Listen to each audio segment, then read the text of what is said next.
Tessa sat on the edge of her bed, her heart pounding against her chest as though it was trying to escape. The late evening sun spilled through the curtains, painting the room in soft orange, but all she could feel was darkness pressing in from every corner.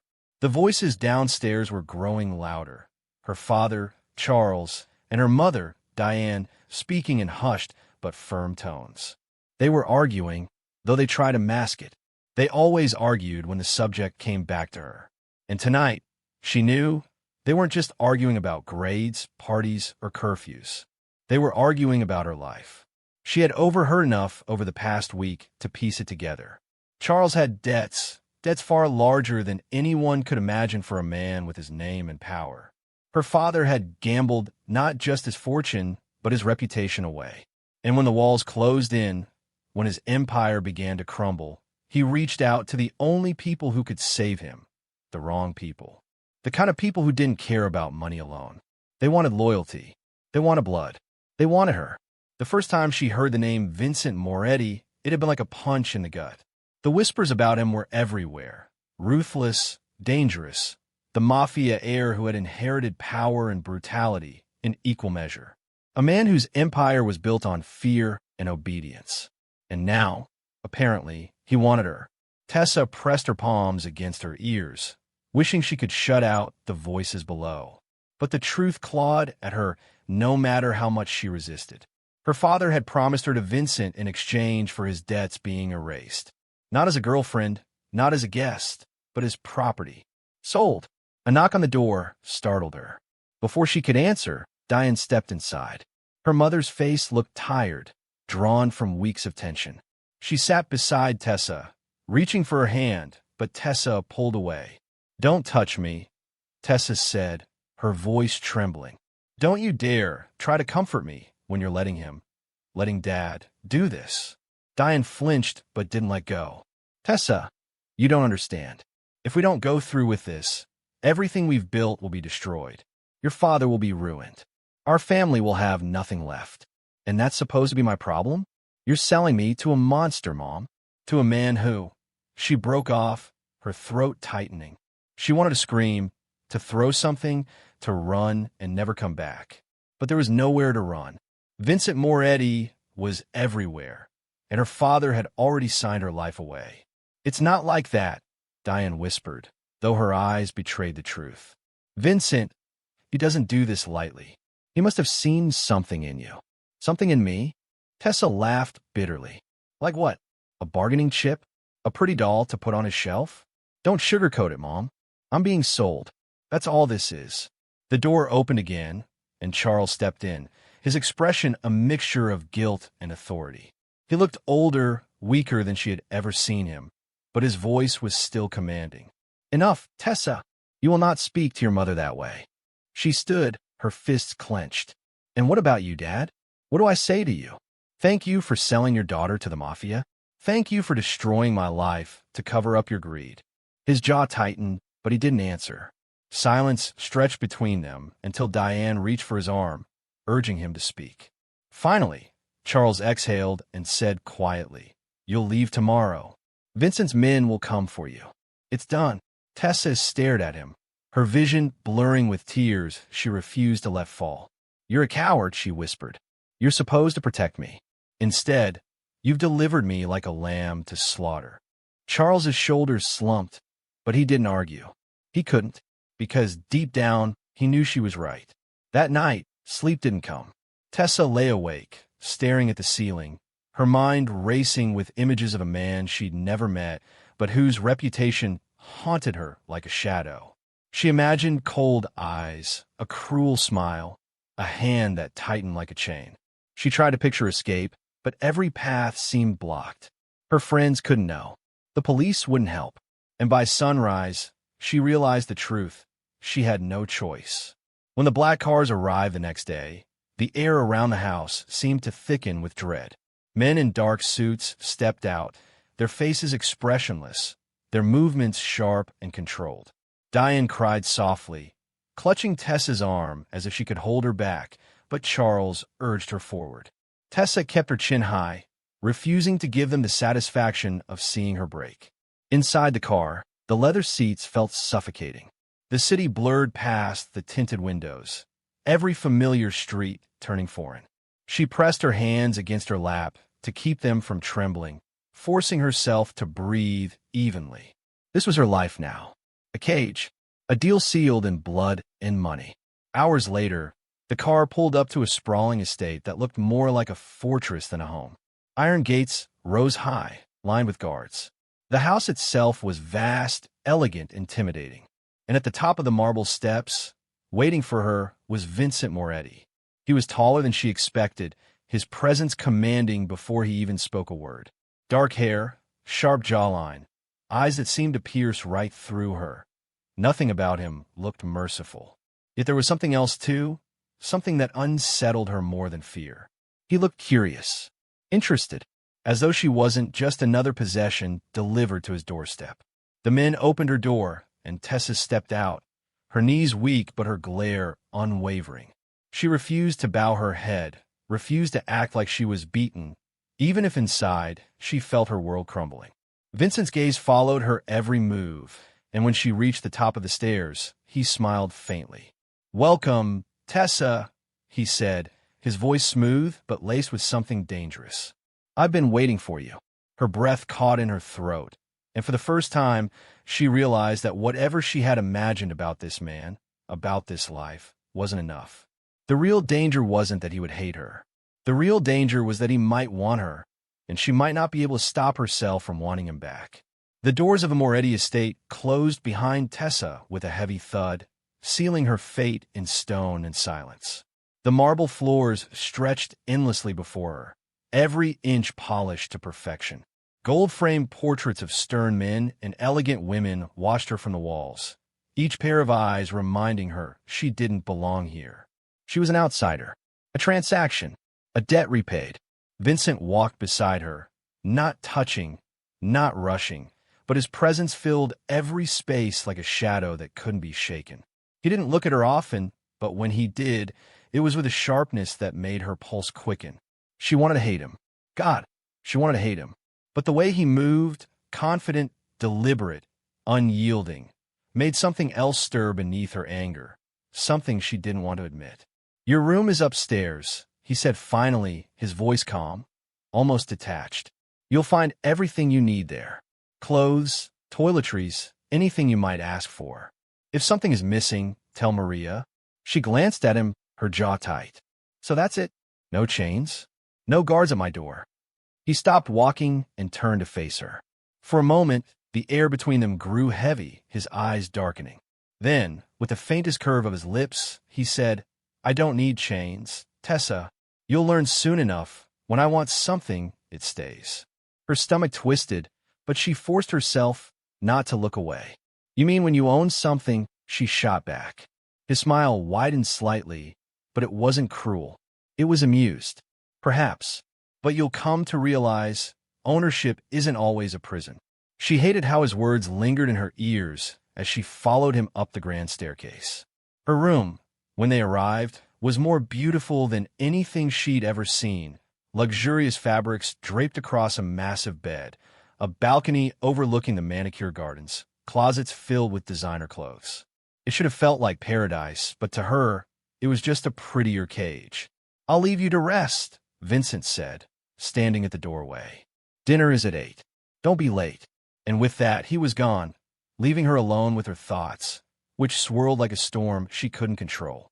When she finally came down to dinner, she half expected a formal setting, a long table filled with people watching her every move. But the dining room was empty except for Vincent, sitting at the head of the table. The long stretch of polished wood made the space between them feel like a canyon. He gestured for her to sit, and though every fiber of her wanted to refuse, she lowered herself into the chair across from him. The food was exquisite, but Tessa barely touched it. She wasn't hungry, not when every bite tasted like surrender. Vincent, however, ate slowly, methodically, his eyes occasionally flicking to her as though studying a puzzle he had all the time in the world to solve. "You're not eating," he said after a while. "I'm not hungry. You should eat. You'll need your strength." She narrowed her eyes. "For what?" "To play the obedient little wife you've bought for yourself." The silverware clinked softly as he set his knife down, leaning back in his chair. His gaze locked onto hers, and for the first time, she saw something flicker behind the calm exterior, a flash of intensity, a storm held carefully at bay. "I didn't buy you to be obedient," he said quietly. "I chose you because you're fire. And fire, Tessa, doesn't bow. It burns." Her breath caught, and she looked away, angry at herself for feeling a shiver run down her spine. "You don't know me," she whispered. "No," Vincent admitted, his tone almost soft. "But I intend to." Dinner ended in silence, but his words followed her long after she left the table. That night, she stood by the balcony, the cool air brushing her skin as she stared out into the gardens below. Somewhere in the distance, guards patrolled with sharp eyes, ensuring no one came in or out. Escape was impossible, and yet, as much as she wanted to run, a part of her hesitated. Why? Why did his words echo in her head like a song she couldn't silence? The days that followed blurred together in a rhythm she despised. Breakfasts alone in her room. Walks through the gardens, always shadowed by guards. Dinners with Vincent, where he spoke little but observed much. He never forced conversation, never forced touch, but his presence wrapped around her like a tether. And slowly, against her will, she began to see pieces of him she hadn't expected. Once, she caught him in the study, laughing softly with one of his men, a rare crack in his hardened mask. Another time, she noticed the way he treated Maria, the housekeeper, respectful, kind, nothing like the cold tyrant she'd imagined. And the most confusing moment came one night when she woke from a nightmare, trembling, her heart racing. She'd found herself outside her room, wandering the dark hallways, when Vincent appeared, his expression shifting from surprise to concern. "Tessa." His voice was low, steady, pulling her back from the terror clawing at her chest. "What's wrong?" She shook her head, unwilling to show weakness. But he stepped closer, not touching, just standing near enough that she could feel his warmth. "You don't have to tell me," he said gently. "Just breathe. In, out, like this." And without realizing it, she followed his rhythm, her breaths syncing with his until the panic ebbed away. When she finally looked up at him, she expected mockery, triumph. Instead, she found only sincerity. "Why are you being kind to me?" she asked, her voice breaking. "You're supposed to be a monster." His jaw tightened, and for once his mask slipped completely. "Maybe I am," he murmured, "but not to you." The words lodged in her chest, dangerous and tempting. She wanted to dismiss them, to remind herself this was the same man who had taken her freedom, who had turned her into a bargaining chip. But standing there in the quiet of the night, she couldn't deny the truth. Something in Vincent Moretti was unraveling, and somehow it was because of her. Back in her room, she lay awake for hours, staring at the ceiling, replaying every moment. She should have felt disgust, fear, anger. And she did. But threaded through it all was something far more dangerous, curiosity. Because maybe, just maybe, the monster she had been sold to wasn't a monster at all. The following week, the walls of the Moretti estate began to close in on Tessa. Every gilded hallway, every manicured hedge in the gardens reminded her that she wasn't free. She paced her room at night, biting at her nails until they ached, her mind running wild with ways to get out. She had tried once already, slipping out during one of her early morning walks, moving quickly down the gravel path that wound toward the back gate. She thought maybe, just maybe, the guard would be distracted long enough for her to dart through. But before she could reach the gate, a tall man in a black suit stepped in her path, his face unreadable. "Mrs. Moretti," he said, voice calm but firm. "This way, please." The title twisted in her gut. Mrs. Moretti, as if a paper, a signature, and a vow made under duress had truly made her his wife. She turned back, her fury burning so hot she thought it might scorch her from the inside. That evening, Vincent noticed her silence at dinner. She toyed with her fork, stabbing at her food rather than eating it. He set down his glass and studied her. "You tried to leave today," he said simply. Her head snapped up. "So what if I did?" "You won't succeed," he replied evenly, not a threat, just a fact. "But I'm curious. What would you do if you did make it past the gate? Where would you go?" She hated the way his question made her hesitate. Because the truth was, she didn't know. Her father had handed her over like property, washing his hands of her fate. She had no allies, no money of her own, no place that felt safe anymore. She didn't answer, and Vincent leaned back in his chair, watching her like a man who had all the time in the world. "You think you're trapped here," he said after a pause. "But one day, you'll realize you're not." Her fork clattered onto the plate. "That's easy for you to say. You're the one holding the keys." His eyes darkened, and for a moment, she thought he might snap, that the calm mask he always wore would finally shatter. But instead, he surprised her. His voice lowered, softer than she'd ever heard it. "I'm not your enemy, Tessa." Her laugh was bitter. "Could have fooled me." For the next few days, she kept her distance as much as possible. She spent long hours in the gardens pretending to read books she couldn't focus on, her eyes constantly darting to the gates, the walls, the guards.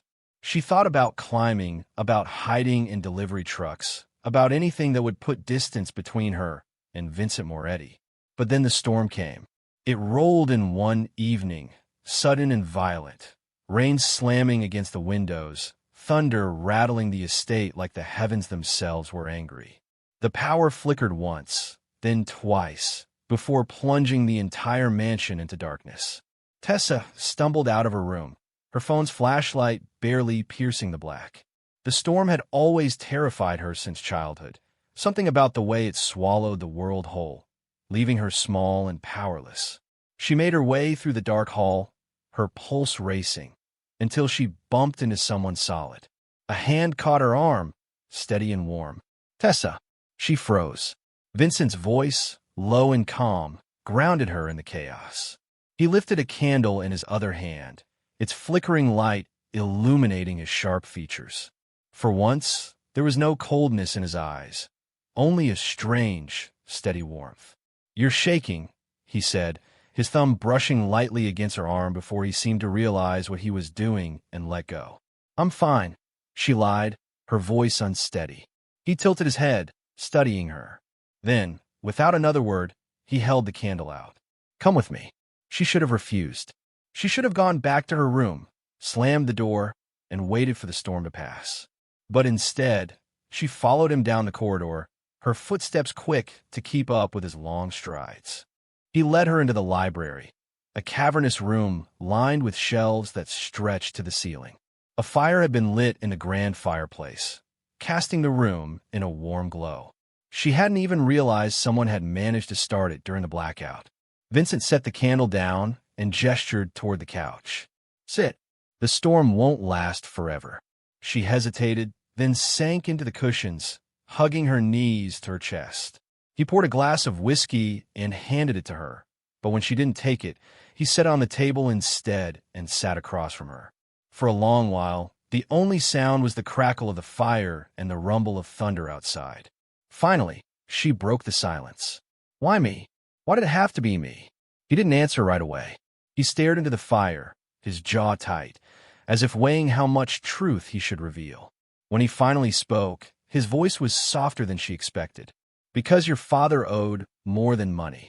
He owed loyalty, and I wanted to make sure he paid." Her stomach twisted. "So, I'm just collateral?" His gaze snapped to hers, sharp, intense. "No, you're more than that. You're leverage, but not the way you think." She frowned. "Then what am I?" He leaned forward, his elbows on his knees, his voice low. "A man like me has enemies. Enemies who think I have no weakness.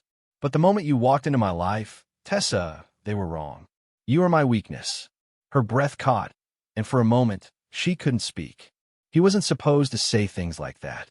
He wasn't supposed to look at her like that, with a rawness that made her chest tighten. "That's not fair," she whispered. "No," he agreed, leaning back again, the mask sliding back into place. "It isn't." The storm raged on outside, but inside the library, something shifted between them. For the first time, Tessa saw Vincent not as the untouchable mafia boss, not as the man who held her captive, but as someone flesh and bone, haunted and vulnerable. And though she told herself she wouldn't, her heart betrayed her. It beat faster, louder, whispering a truth she wasn't ready to face. When the storm finally passed and the lights flickered back to life, she returned to her room, but she couldn't sleep. His words echoed in her head, wrapping around her like the remnants of the thunder. "You're my weakness." And though she hated herself for it, she wondered what it would mean if she let herself become exactly that. The morning after the storm, Tessa woke with a dull ache in her chest.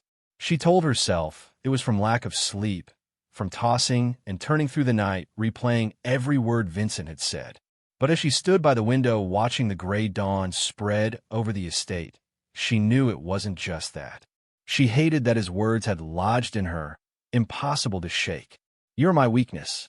She swore she would never let herself become anyone's weakness, especially not his. But maybe that was the key.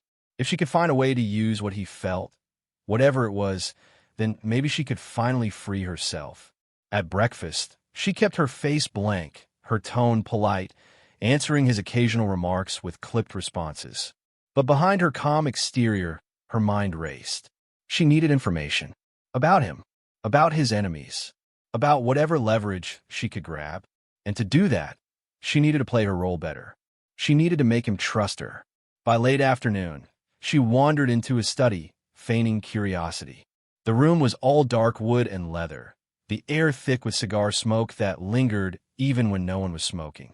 Vincent sat at his desk, papers spread before him, a phone pressed to his ear. He looked up when she entered, his eyes narrowing slightly before he waved her in. She sat quietly, pretending to flip through a book on the shelf until he finished his call. When he set the phone down, she turned to him. "You work too much," she said lightly, as if testing how casual she could sound. He smirked faintly. "This life doesn't allow much rest." "You chose this life," she countered. His smile faded. "No, it chose me." There was something in his tone, an edge of bitterness that caught her off guard. She opened her mouth to press further, but he was already standing, walking toward the bar cart. "Do you want a drink?" "No," she said quickly. Alcohol dulled the mind, and she needed hers sharp. "But maybe you could teach me." He glanced at her, brows lifting. "Teach you what? About what you do. Your business. Your world." She shrugged like it was nothing, like she was just curious. "If I'm stuck here, I might as well understand it." He studied her for a long moment, as if trying to see through her.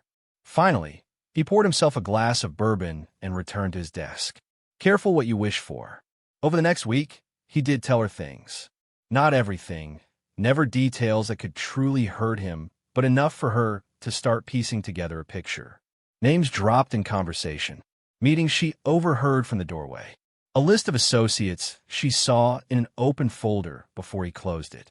She started writing them down in a small notebook she kept hidden under her mattress. At night, by candlelight, she scribbled names and details, her heart pounding with every stroke of the pen. She told herself this wasn't betrayal, it was survival. But betrayal had a way of finding you anyway. One evening, she crept down the hall toward the library, where she'd seen him tuck away some files. The door was ajar, and she slipped inside, her breath held tight in her chest. She rifled through a drawer, her fingers trembling, when a voice cut through the silence.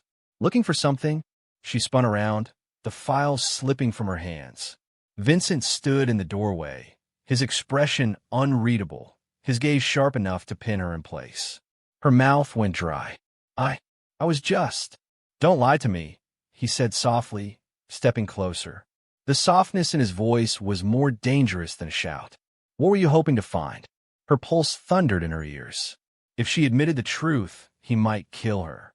If she lied, he might see through it anyway. She lifted her chin, forcing steadiness she didn't feel. "I want to know who you really are, beyond the expensive suits and the locked doors."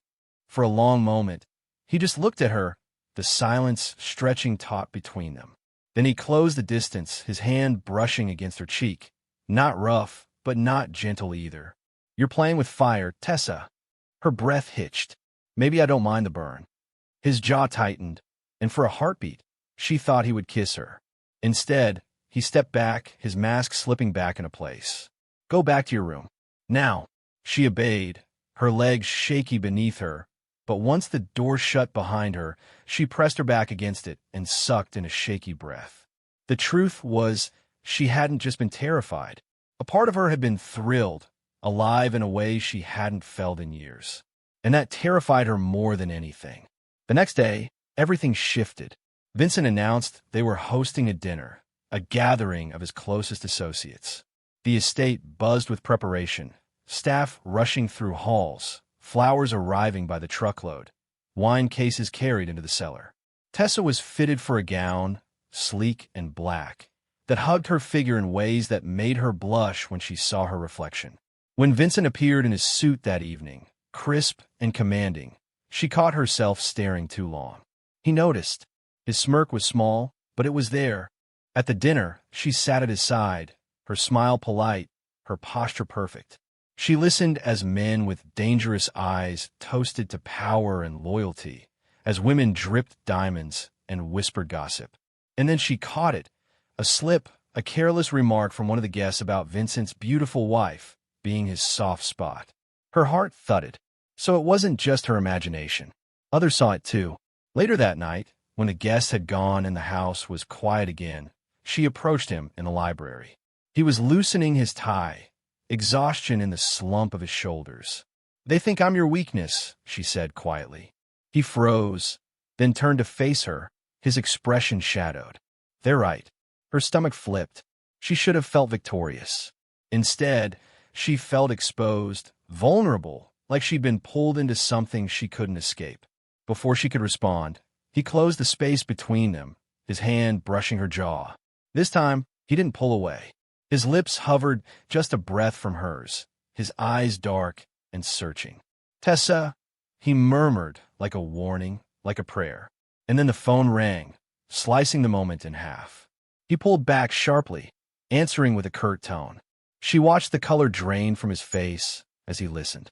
When he hung up, his jaw was clenched, his eyes stormy. "There's been a betrayal," he said. "And if I find out you had anything to do with it, Tessa, I won't be so forgiving." Her blood ran cold. She hadn't told anyone anything yet, but someone had. And now the house of cards she was building could collapse on both of them. Tessa could barely breathe after Vincent's warning. The accusation had sliced deeper than any knife, not because she was guilty, but because part of her knew she could be. She had collected names, written down secrets, hidden a notebook that could damn her if anyone ever found it. She hadn't passed them along, not yet, but if he discovered it, would he even care about the difference? The next morning, the house was no longer calm. Men stalked the hallways, their movements sharp and restless, their hands brushing against the holsters at their waists. The kitchen buzzed with whispers that stopped the moment she entered. The staff bowed their heads lower, their eyes darting away. She was no longer the untouchable wife of the boss. She was a suspect. At lunch, Vincent barely looked at her. He cut into his steak with mechanical precision, his silence louder than any accusation. When she finally forced herself to speak, her voice cracked. "You don't really think it was me?" His knife paused mid-slice, then continued. He didn't raise his gaze. "I don't know what to think." Her chest tightened. "If I wanted to betray you, you'd already be dead." That made him look up. His eyes were dark, stormy, filled with something she couldn't decipher. "That's not the comfort you think it is, Tessa." She dropped her fork, her appetite gone. But she didn't speak again. She couldn't afford to show fear, not when she was already under a microscope. By evening, he called for her. She found him in the training room, stripped down to a black t-shirt, sweat darkening the fabric, his hands wrapped in tape as he pummeled a punching bag. The thuds echoed in the cavernous space. When he noticed her standing there, he didn't stop. "Come here," he ordered. Her pulse skittered. She obeyed, her heels clicking against the floor until she stood a few feet away. "Do you know how I tell if a man is lying to me?" he asked, striking the bag again, the chain above creaking. She swallowed. "No, I watch him," Vincent said, hitting the bag with a sharp, vicious jab. Not his words, not his excuses. His eyes, his breathing, his pulse. He hit again, harder this time, the bag swaying wildly. He turned to her, his chest heaving. "So, tell me, Tessa, did you betray me?" Her breath hitched, but she held his gaze. No. The silence stretched, broken only by the faint hum of the overhead lights. His eyes raked over her face, searching for a crack, a tremor, anything he could use. Finally, he stepped closer, his presence overwhelming, his scent of sweat and cologne filling her senses. "You're hard to read," he murmured. "But everyone breaks eventually." Then, to her shock, he handed her the gloves from the bench. "Put them on." "What? You're going to fight?" Her brows shot up. "I've never." "Good," he cut in. "Then I'll see you raw, unpracticed." The truth always shows when someone's under pressure. Her hands shook as she slid the gloves on. He tightened the straps himself, his fingers brushing her wrists, lingering just a little too long. Then he moved back, raising his fists. "Hit me." She blinked. "What?" "Hit me." Her heart thundered. She lifted her fists awkwardly, swung clumsily. He caught the punch easily, pushing her back. Again, he demanded. She swung harder this time. He blocked, then pushed her until she stumbled. Frustration boiled in her chest. He wanted to break her, to watch her fail, to peel away every layer until she was nothing but truth. Heat surged through her veins. She launched forward, throwing punch after punch, sloppy but filled with fury. He deflected them with ease, but his eyes sparked, not with anger, but with something like admiration. Finally, breathless, she shouted, "I didn't betray you," and swung with everything she had. This time, he let her fist land against his chest. The impact barely moved him, but the echo of her words hung in the air between them. He caught her wrist, holding it against his heart. His pulse was steady, strong. "Then prove it," he said quietly. "Ow," she whispered. "You'll come with me tomorrow night. There's a meeting. Dangerous men. If you're lying, they'll smell it. If you're telling the truth, you'll survive." Her stomach dropped. This wasn't just a test. It was a death sentence if she made one wrong move. But she couldn't refuse. Not when refusal would be as good as confession.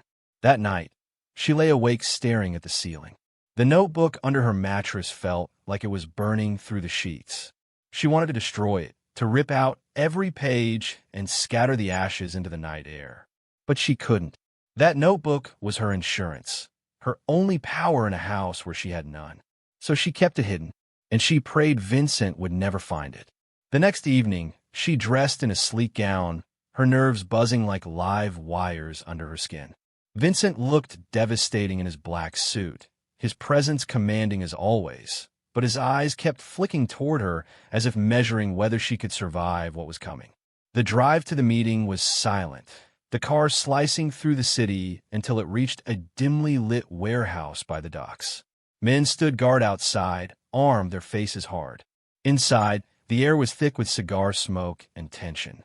Vincent's hand brushed against hers, just briefly, before he stepped forward to greet the men. It wasn't tenderness. It was possession, a silent warning to everyone watching. She was his. But to Tessa, it felt like something else too. A tether. A reminder that no matter how deep she was in this dangerous game, she wasn't playing alone. And yet, she knew, if he discovered the truth, she'd be standing in front of these men as a corpse by sunrise. The warehouse stank of damp wood, smoke, and danger. Tessa's heels clicked against the concrete floor as Vincent guided her inside, his hand heavy at the small of her back. It wasn't affection, it was control, a reminder that she belonged to him, at least in appearance. But every step forward felt like walking into a trial where her life balanced on the thinnest edge. Around a long steel table sat men who radiated menace. Charles DeLuca, head of the East Coast Syndicate, leaned back in his chair, cigar smoke curling around his cruel smile. Beside him sat his sister Diane, her beauty sharp as glass, eyes gleaming with amusement as they landed on Tessa.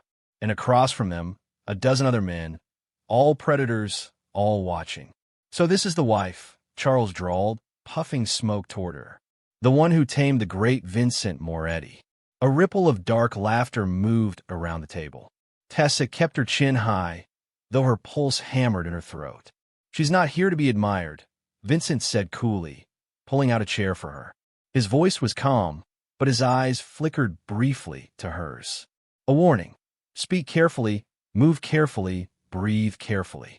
Diane leaned forward, her crimson nails tapping against the table. But she's interesting. I heard whispers she has ambitions. Isn't that right, dear? Tessa froze. Every muscle screamed at her to deny it, but she knew hesitation could be just as damning. She forced a polite smile. I'm ambitious about one thing, making sure my husband has what he needs. The table went silent. Charles studied her with a predator's patience. Then he grinned, sharp and wolfish. Smart answer.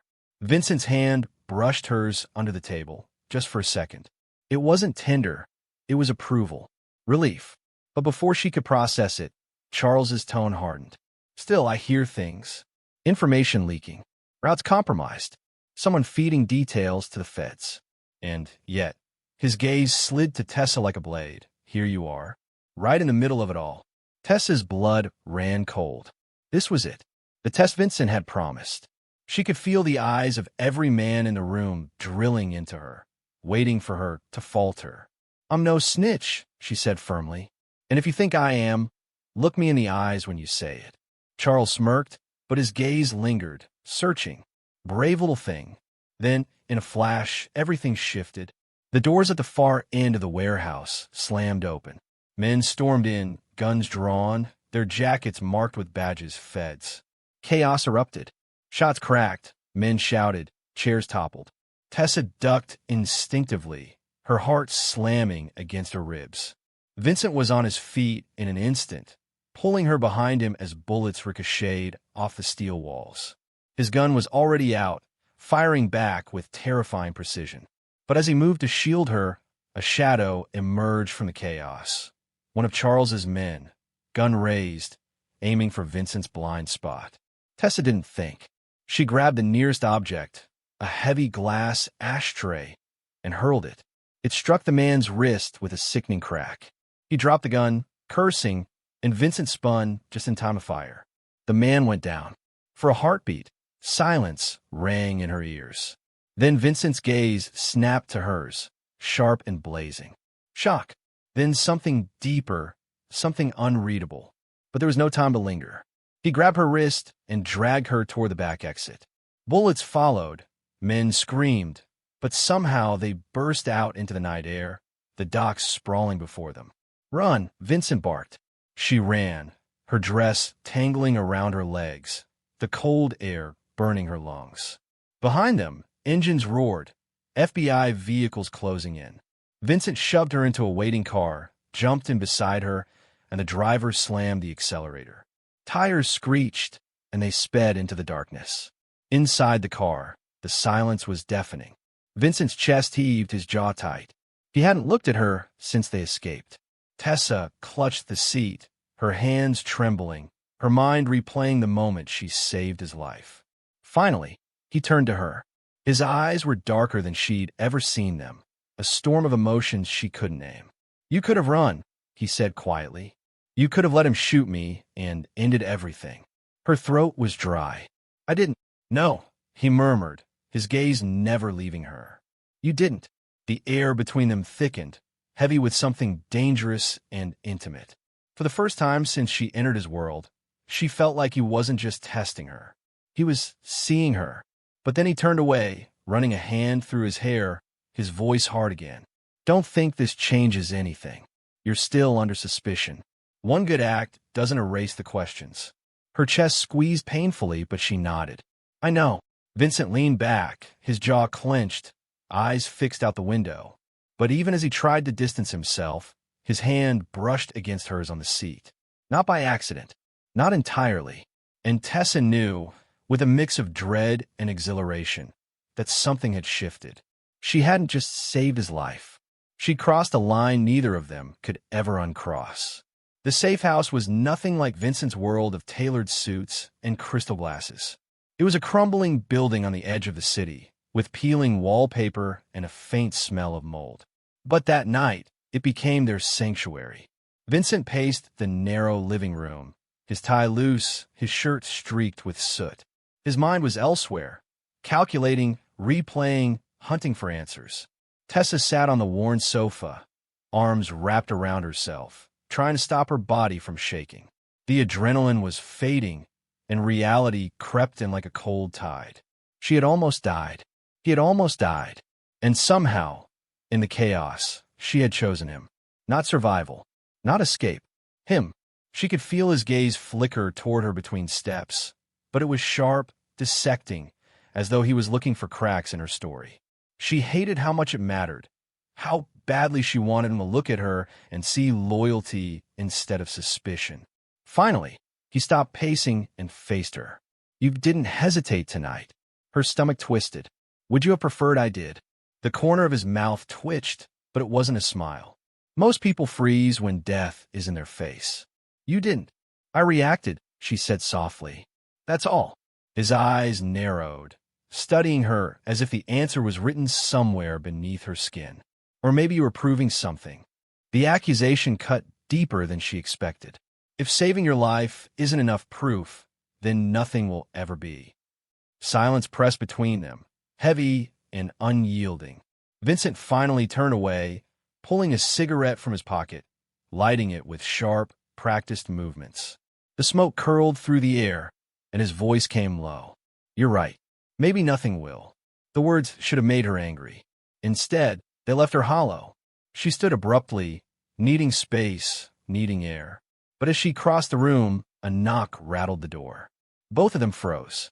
Vincent was a shadow in an instant, gun in hand, his movements silent but lethal. He nodded toward Tessa, and she instinctively pressed herself against the wall. The door opened to reveal Charles's right-hand man, Marco, bruised and bleeding, his shirt torn. He staggered inside, muttering, "It was a setup. Someone tipped them off." Vincent's gun didn't lower.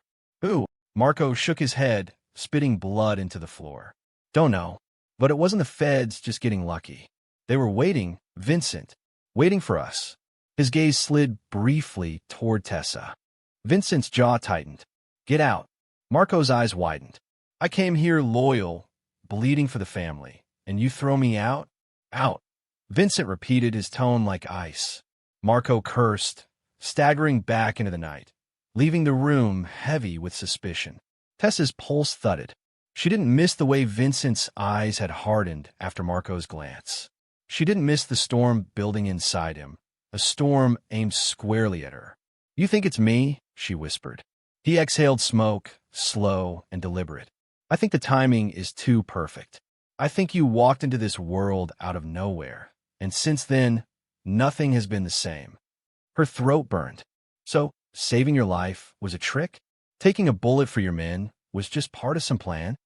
His silence was worse than words. Tessa's chest ached, but she forced steel into her voice. "If you're so convinced I'm a traitor, why not just put a bullet in me and be done?" Vincent's gaze snapped to hers, sharp and unrelenting. For a long, charged moment, she thought he might actually do it. Then, slowly, he set the gun down on the table. "Because something doesn't add up," he muttered. "And until I know what it is, you stay alive." It wasn't mercy. It was strategy. And yet, the words curled inside her like a spark. That night, sleep didn't come easy. Tessa lay awake on the scratchy sofa, every creak of the building setting her nerves on edge. Across the room, Vincent sat in the dim glow of a lamp, files spread before him, his jaw locked in determination. He looked like a king stripped of his crown, raw and dangerous, and she couldn't stop staring. But what gnawed at her most wasn't his suspicion. It was the truth she had buried, the truth she couldn't let him know. Because Vincent wasn't wrong. Someone had betrayed him. Someone had tipped off the feds. And Tessa knew who it was. The memory gnawed at her like a poison. The night before the meeting, a call she had overheard, Diane's voice like silk on the other end, whispering details of the meeting to someone unseen. Tessa had stood frozen in the hallway, every instinct screaming to run to Vincent. But fear had chained her. Fear of being accused. Fear of losing her fragile place in his world. Now, with every suspicion Vincent threw her way, the guilt carved deeper. Diane was his ally, his confidant, and the only one he never doubted. And that made her the perfect traitor. Tessa turned on her side, tears pricking her eyes, her body aching with secrets. She wanted to tell him, to beg him to believe her. But the thought of his cold gaze, his unrelenting suspicion, stopped her. If she spoke without proof, he'd never forgive her. A floorboard creaked. She stilled. Vincent's shadow loomed, moving closer. For a moment, she thought he might finally rest, collapse beside her from exhaustion. But instead, he crouched low, his eyes fixed on hers. "You're awake," he murmured. Her heart leapt. "Couldn't sleep. Neither could I." His voice was low, rough, carrying something she couldn't quite read. His gaze lingered too long, like he was searching for a truth she wouldn't give him. Then he stood, his tone hard again. "Tomorrow, we find a rat. And if it's you, Tessa—" He didn't finish. He didn't have to. When he walked back to his chair, her breath trembled in her chest. She curled tighter into the sofa, every nerve alive with fear and something far more dangerous. Because no matter how much suspicion hung in the air, no matter how much she wanted to hate him, she wanted him closer. And that was the most dangerous betrayal of all. The following morning dawned gray, the kind of sky that mirrored the heaviness in Tessa's chest. She rose quietly from the sofa, her body aching from the restless night, her mind raw with unspoken truths. Across the room, Vincent was already awake, his suit jacket draped over his chair, his sleeves rolled up as he scrolled through files and photographs spread across the table. He hadn't slept either. He looked sharp, unyielding, every line of his body a reminder of the walls he had built between them. But there was something different in his eyes, a shadow that looked more like doubt than certainty. "You're up early," Tessa murmured, her voice rough from the silence of the night. Vincent didn't glance up, didn't sleep. She stepped closer, hesitant, her fingers brushing against the back of the chair across from him. "You'll drive yourself insane if you don't rest." "I don't have the luxury of rest," he snapped, then sighed as if catching himself. His voice softened slightly. "Not when someone in my circle is feeding the feds my moves." His gaze lifted to hers then, sharp and unrelenting. "And not when I still don't know if it's you." The words were expected, but they still hit like glass shattering in her chest. She held his stare, forcing herself not to flinch. "If I wanted to betray you, Vincent, I wouldn't have jumped into gunfire for you." For a flicker of a second, something passed across his face. Hesitation, maybe even guilt, but it was gone as quickly as it came. Actions can be staged. Loyalty can be faked. And paranoia can blind you, she shot back, her voice trembling with frustration. "What if you're looking at the wrong person?" His jaw ticked, but before he could respond, the shrill buzz of his burner phone cut through the air. He snatched it up, his expression hardening as he listened. A few clipped words, "handle it, no mistakes," and then he hung up, tossing the phone onto the table. "That was about last night," he muttered. "The ambush. Marco's report says there were details only a handful of people knew. People I've trusted for years." His eyes narrowed on her again. "And then you dropped into my life like a gift wrapped in lies." Her throat tightened, or maybe like a warning you won't listen to. The tension was suffocating. Tessa turned away, pacing toward the small window. Her reflection in the glass was pale, haunted, but her mind spun with resolve. She couldn't keep silent any longer. The secret she held about Diane was eating her alive. She turned back to him. "Vincent, there's something you need to." The door burst open before she could finish. One of Vincent's men, Sal, rushed in, breathless. "Boss, we've got a problem. The safe house location, someone leaked it." Again, Vincent's features darkened. He grabbed his gun, his voice low and deadly. "How long?" "Not long. Minutes, maybe." Vincent's gaze snapped to Tessa, suspicion flaring hot. "Convenient," he muttered, stepping toward her. Her heart slammed against her ribs. "You think this is me? Again? Who else?" His voice was sharp, but his eyes weren't steady this time. They flickered, like even he wasn't convinced of his own accusation. Sal shifted uncomfortably, glancing between them. "Boss, we've been running circles. But think about it. How would she even know half the things the feds have? She's been locked down with you since day one." The silence that followed was louder than the argument that could have come. Vincent froze, his grip tightening on the gun at his side. His gaze swept back to Tessa, and for the first time, she saw doubt giving way to realization. Her pulse hammered. Listen to him, Vincent. Look past me. Look at who else has access. Who's always near you, who you'd never suspect. His eyes narrowed. Say it. She swallowed hard, the words scraping her throat. Diane. The name landed like a grenade. Vincent's face hardened, unreadable. He stepped closer, his presence towering, dangerous. My mother. Tessa's chest rose and fell, her courage trembling but steady. I overheard her, the night before the ambush. She was on the phone. I heard her give details, times, places. I didn't want to believe it. I thought if I told you without proof, you'd turn on me. But Vincent, she's the one you should be watching. For a moment, Vincent didn't move. His eyes bore into hers, searching, dissecting, as though peeling her open to find the truth. Then he turned abruptly, raking a hand through his hair, muttering a curse under his breath. Diane raised me in this business, he said finally, his voice cold and raw. She's the one who taught me not to trust anyone. And you're telling me it's her? I'm telling you the truth, Tessa whispered. The room went heavy with silence.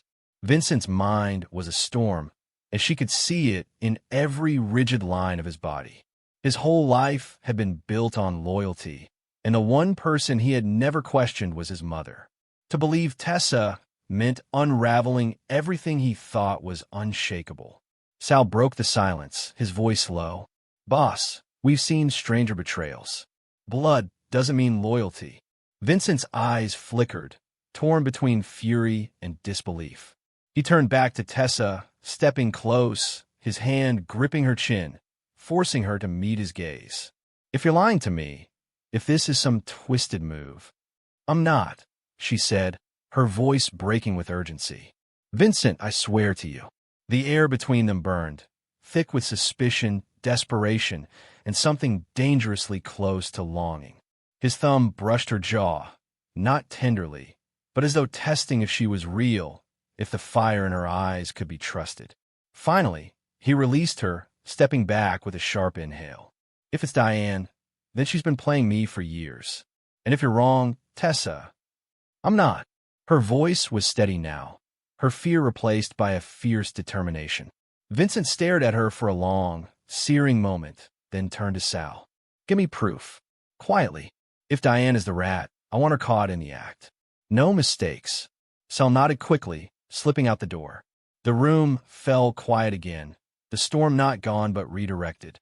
Vincent's shoulders were rigid, his hands curled into fists. He didn't look at her as he spoke, his voice rough. If you're right, then everything I've built has been poisoned from the inside. If you're wrong, you won't live to see me forgive you. Tessa's breath trembled, but she didn't flinch, because for the first time, she saw it. The shift in his gaze, the crack in his suspicion. Vincent was starting to believe her, and that terrified her even more. Because if Diane was truly the traitor, then exposing her wouldn't just destroy Vincent's trust. It could destroy him completely. The safe house was quiet, almost eerily so, but the calm was a fragile veneer over the storm that was brewing. Vincent had barely slept again, pacing in the narrow room as files, phones, and photographs were strewn across the table. Every few minutes he'd glance at Tessa, and she could see the storm in his eyes, the mixture of betrayal, relief, and something far more complicated that neither of them dared to name. Sal returned from his surveillance with proof, moving cautiously as though the walls themselves had ears. Boss, I've got it, he murmured, laying a folder on the table. Inside were photographs, intercepted calls, and documents showing Diane had been orchestrating leaks to rival syndicates and, worse, tipping off the feds. Vincent flipped through them, jaw tight, each piece of evidence a fresh punch. He leaned back, staring at Tessa, the gun still at his side, though now more for control than threat. You were right, he said quietly, almost like admitting a sin. It was her, Diane. Tessa's heart thumped. Relief washed over her, but it was laced with the tension of what was coming next. Vincent, she began softly. No, he cut her off, voice low but deadly. Not yet. She has to pay for this. She's betrayed me, the family, everything we've built. And if she knows we suspect her, his jaw clenched. She'll run. Tessa nodded, trying to steady her breathing. Then we need a plan. Carefully. Vincent's eyes narrowed. Careful? Diane has been planning for months. She's cunning, slippery. She's not just my mother. She's been groomed to survive this world. And if I confront her alone, she'll twist it, turn the room against me. That's why. He glanced at her, and for the first time the vulnerability in his gaze broke through. That's why I need you. Her pulse quickened. Me? He didn't answer with words. Instead, he handed her the folder. You saw what she did. You're sharp. You know how to read people. I need you to stay calm, stay close, and help me catch her in the act. If I'm wrong. His voice trailed, but the threat lingered in the air. Tessa swallowed, her stomach tightening. She hadn't expected to be this close to him. Not in this way, where trust and danger intertwined so tightly. I won't fail you, she said firmly, though her hands trembled slightly. The plan was simple in theory, but deadly in execution. They arranged a meeting at Diane's estate, under the pretense of discussing business expansions. Vincent would remain in the shadows, observing, while Tessa engaged Diane directly, subtly baiting her into revealing herself. Every step was calculated. Every word had to be perfect. The day of the confrontation, Tessa arrived first, dressed elegantly but not ostentatiously, her hair pulled back to reveal the sharp line of her jaw. Diane greeted her with a smile that didn't reach her eyes, all warmth and charm. But Tessa could feel the undercurrent of danger rippling beneath. Darling, Diane cooed, taking Tessa's hand and guiding her to a chair. I've been worried about Vincent. Such dangerous work for someone so young. Tessa forced a smile. He's cautious. He always thinks ahead. Diane's eyes glittered, sharp as knives. Cautious is good, but sometimes caution makes one predictable. Don't you think? Tessa held the smile, letting the words hang. The bait was set. Diane leaned in, lowering her voice. Tell me, Tessa, have you noticed anything unusual? People in the office who ask questions too carefully, who arrive when they shouldn't. Or perhaps whispers you shouldn't hear. Tessa's heart skipped, but she kept her tone casual, teasing. I might have, but wouldn't it be more dangerous if I told you what I know? Diane's smile faltered just for a fraction of a second. That was enough. Tessa's pulse jumped. She had seen the crack in the armor. Perhaps, Diane said smoothly, regaining composure. But knowledge is power, isn't it? And power must be wielded carefully. From the shadows, Vincent watched, silent and deadly, every muscle coiled. He saw Diane's subtle flickers, the slight tightening of her hands, the twitch of her jaw. Proof, at last, that she was hiding more than etiquette or politeness. As Tessa continued to engage Diane, she subtly maneuvered the conversation, leading her to admit details of the leaks, specific names, times, and places she couldn't possibly have known unless she had been orchestrating the ambushes. Diane faltered, her composure slipping with each piece of information Tessa baited from her. The name landed like a grenade. Vincent's face hardened, unreadable. He stepped closer, his presence towering, dangerous. My mother. Tessa's chest rose and fell, her courage trembling but steady. I overheard her, the night before the ambush. She was on the phone. I heard her give details, times, places. I didn't want to believe it. I thought if I told you without proof, you'd turn on me. But Vincent, she's the one you should be watching. For a moment, Vincent didn't move. His eyes bore into hers, searching, dissecting, as though peeling her open to find the truth. Then he turned abruptly, raking a hand through his hair, muttering a curse under his breath. Diane raised me in this business, he said finally, his voice cold and raw. She's the one who taught me not to trust anyone. And you're telling me it's her? I'm telling you the truth, Tessa whispered. The room went heavy with silence. Vincent's mind was a storm, and she could see it in every rigid line of his body. His whole life had been built on loyalty, and the one person he had never questioned was his mother. To believe Tessa meant unraveling everything he thought was unshakable. Sal broke the silence, his voice low. Boss, we've seen stranger betrayals. Blood doesn't mean loyalty. Vincent's eyes flickered, torn between fury and disbelief.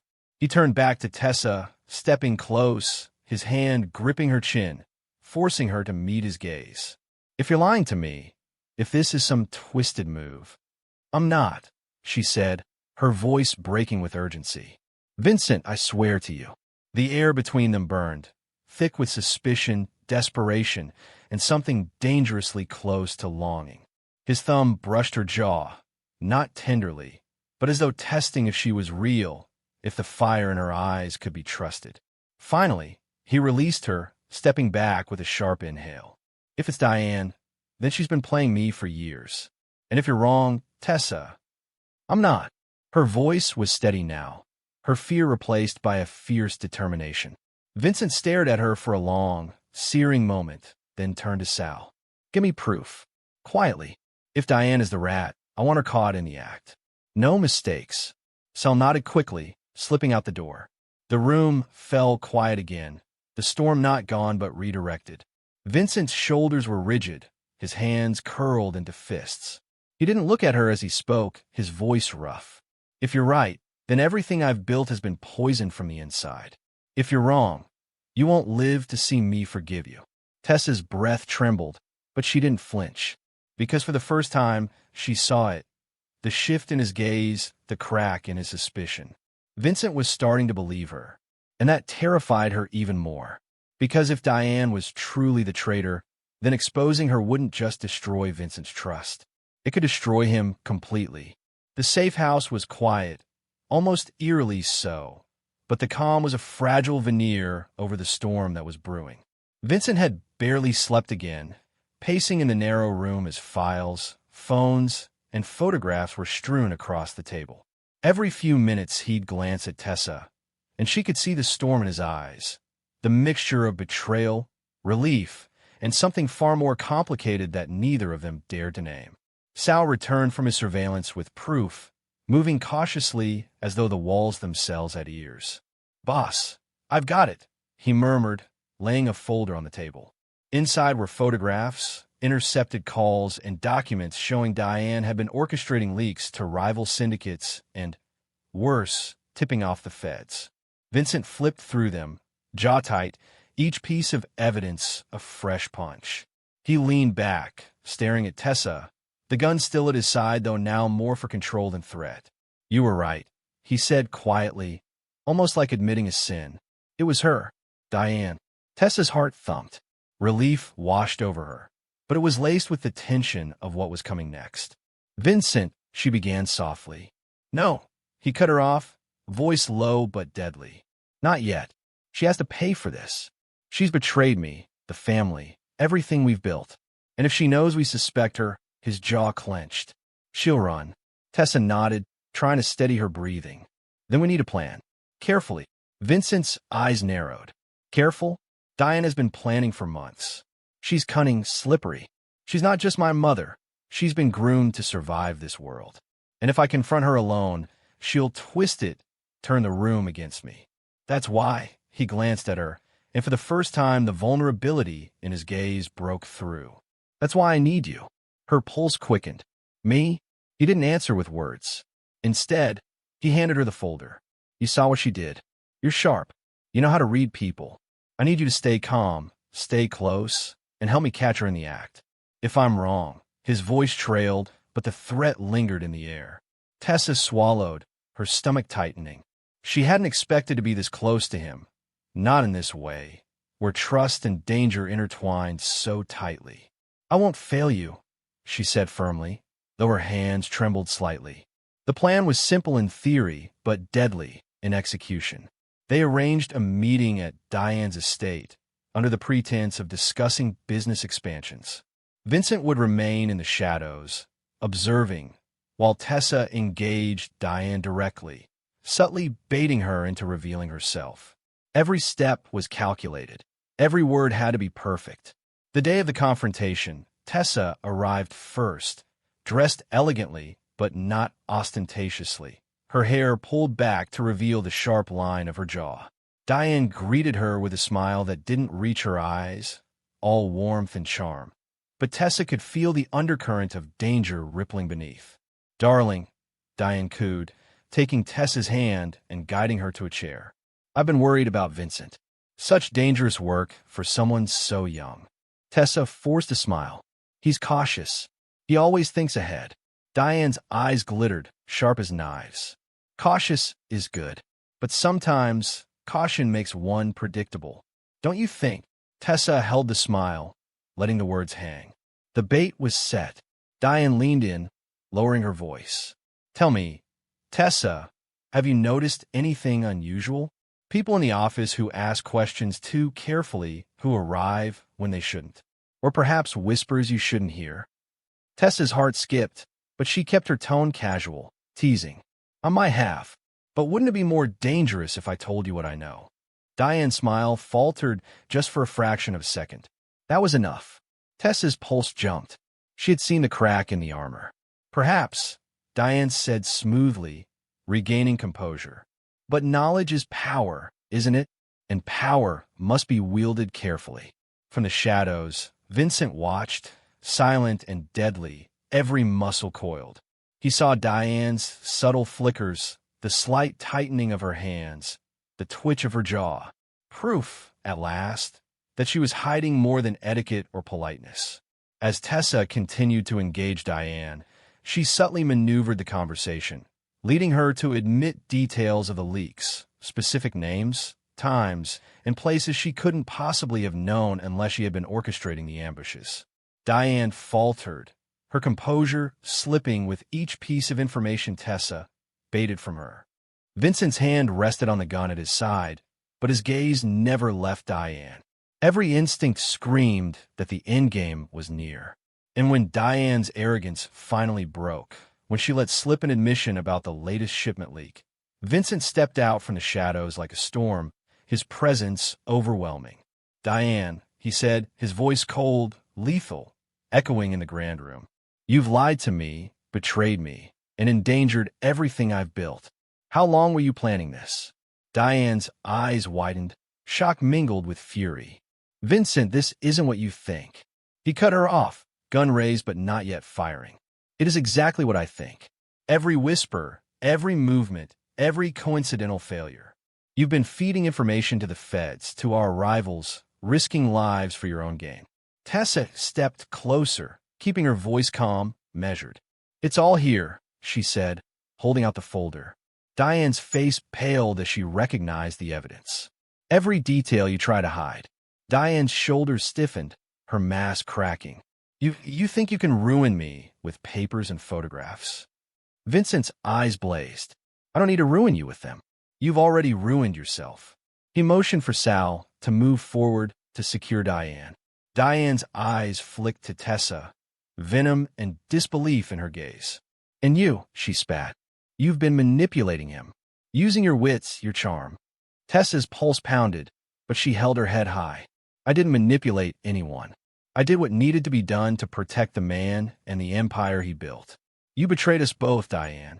For a moment, the room seemed to hold its breath.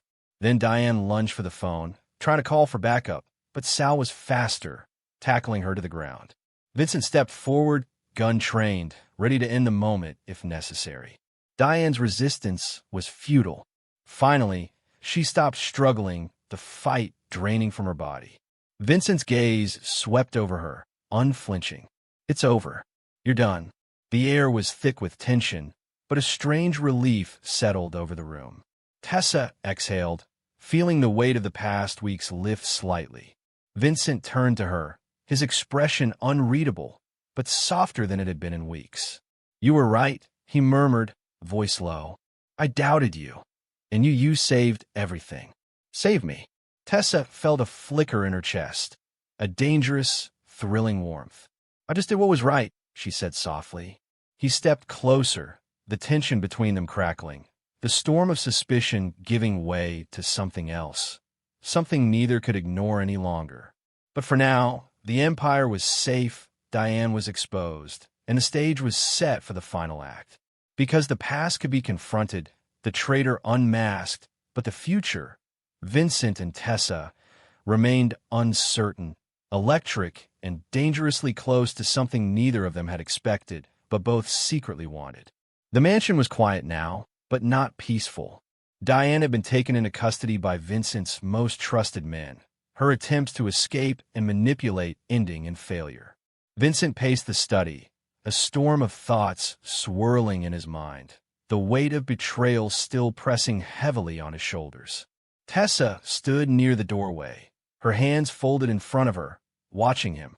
She had survived suspicion, danger, and deception, and now, finally, there was clarity. But the air between them was electric, charged with emotions neither of them had admitted before. Vincent stopped pacing abruptly, his gaze finding hers. For a long moment, they simply looked at each other, the silence filled with the ghosts of the past weeks.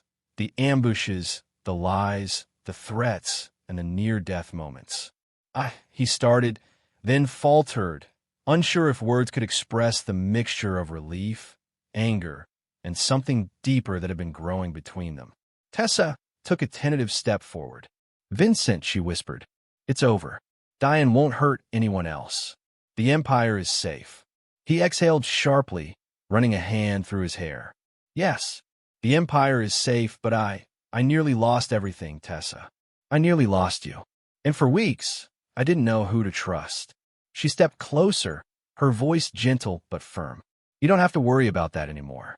You know the truth now. And She paused, searching his eyes for a hint of understanding. "I never betrayed you. I was only ever trying to protect you." Vincent's chest rose and fell rapidly, the tension in his body softening just slightly. He moved closer, closing the distance between them, but still hesitant, as though the past weeks of suspicion had left a mark too deep to cross quickly. "I doubted you," he admitted, voice low, almost a growl. "And yet, every time I looked at you, every time I saw you step into danger without hesitation, I couldn't help feeling something else. Something I couldn't name." Tessa's heart pounded. "You mean attraction?" Vincent's lips curved slightly, but it wasn't a smile. "Attraction, yes, but more than that. I felt a connection I couldn't explain, and yet, I couldn't ignore the possibility that you were the traitor. That fear, it consumed me." She reached out, her hand brushing against his, and he didn't pull away. "Vincent," she said softly, "we've been through hell together. And now that the danger is gone, maybe it's time we stop holding back what we feel." His eyes searched hers, the conflict visible in every line of his face. Then, finally, the storm broke. He took her hand in both of his, holding it firmly, as though he could anchor himself through her touch. "Tessa, She stepped closer, letting the warmth between them grow, her lips curving into a small, tentative smile. "You don't have to say it. Actions speak louder." And he proved it. Slowly, deliberately, Vincent leaned forward, closing the gap between them. His lips brushed hers in a kiss that was soft at first, hesitant, a test. But the tension and longing that had been building over weeks of suspicion, danger, and unspoken desire ignited instantly.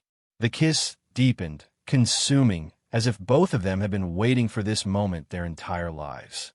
When they finally broke apart, breathless, Vincent rested his forehead against hers, eyes closed. "I don't ever want to doubt you again," he murmured. "You won't have to," she whispered back, her fingers tracing the line of his jaw. "I'm yours, Vincent. Always." For the first time in weeks, they allowed themselves to relax. The threat was gone. Diane's betrayal had been exposed, and the Empire was secure.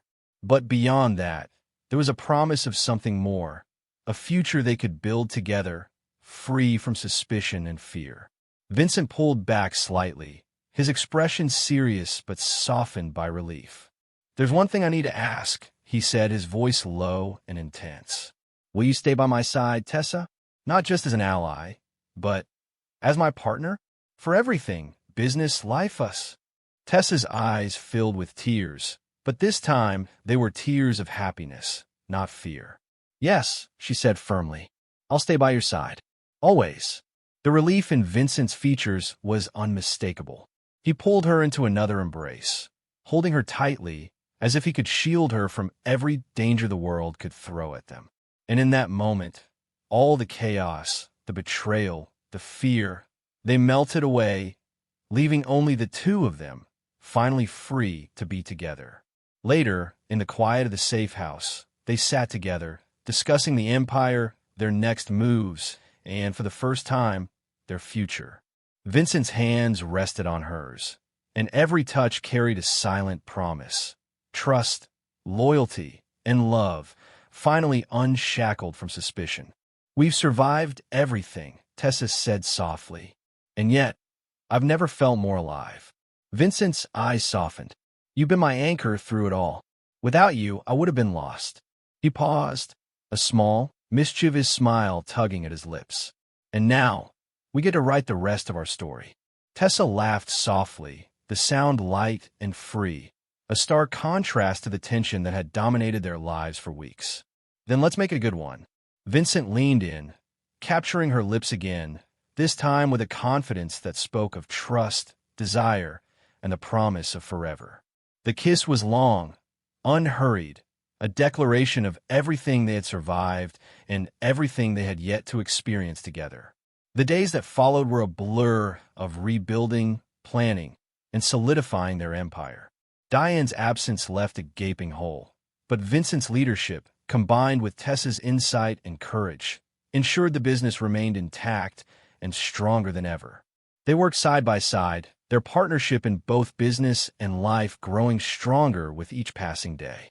But beyond the empire, there was something else thriving, an undeniable connection between them that no betrayal, no ambush, no danger could ever break. The love they had denied, hidden behind suspicion and fear, now blossomed freely, consuming every moment with warmth and intensity. One evening, as they watched the city lights flicker through the large windows of the safe house, Vincent took Tessa's hand in his, holding it gently. "We've been through hell," he murmured, "but we came out stronger. And now," he paused, his gaze locking onto hers, "now it's just us." Tessa smiled, leaning into him, her head resting against his shoulder. "Just us," she echoed. For the first time in what felt like forever, the world outside could wait. They had each other, and that was more than enough. The empire was safe, the traitor exposed, and the bond between them, tested, forged, and unbreakable, stood as their greatest victory. And in the quiet, with the city stretching endlessly below them, Vincent pressed a final kiss to her temple. "I love you, Tessa," he whispered. "I love you too, Vincent," she replied, smiling. The storm had passed. The danger had been vanquished. And for Vincent and Tessa, the future was theirs, untangled, unafraid, and undeniably theirs. Please like, comment, and subscribe to help my channel grow.